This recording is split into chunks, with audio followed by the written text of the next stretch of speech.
I haven't seen Carol in so long, and I was hoping—" Mark interrupted her. "I'm sorry, but I have to go," he said. "I don't have time to talk right now."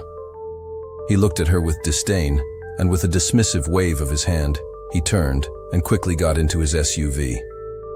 He left her on the sidewalk, feeling ashamed and even more alone. The encounter with Mark felt like a final confirmation of her abandonment. It was clear that her children and their families had deliberately excluded her from their lives. The emotional distance she had felt for months suddenly solidified into a cold, hard reality. She was no longer just a forgotten mother. She had become a complete stranger. She decided she could no longer just sit and do nothing. She needed to make a change. She would not let her life be defined by their neglect. Fueled by a mixture of anger and a renewed sense of self-preservation, Evelyn decided to take matters into her own hands. She remembered a flyer she had seen at the grocery store about a local senior center offering various programs and resources.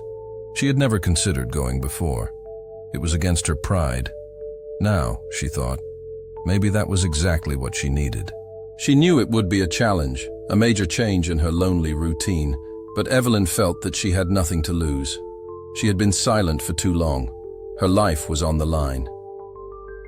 The following morning, Evelyn carefully got ready, choosing her best dress, a floral print she had not worn in years. She knew that this trip was a first step, a movement away from the darkness and toward a life of her own making.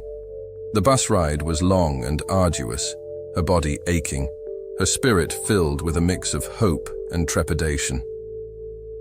As she stepped off the bus in front of the senior center, Evelyn paused, took a deep breath, and walked through the doors, leaving behind the solitude of her abandoned life and venturing into the unknown.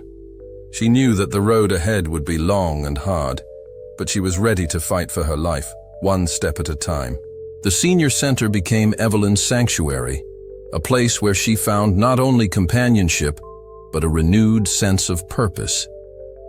The initial awkwardness of navigating the new environment soon faded as she met other seniors facing similar struggles. There was Margaret, a retired school teacher with a sharp wit and a compassionate heart, and George, a former engineer who had lost his wife and children just like Evelyn. They shared stories of their lives, of their joys and their sorrows, and for the first time in a long time, Evelyn felt that she was not alone. The center offered a variety of activities, from exercise classes to art workshops, and Evelyn found herself drawn to the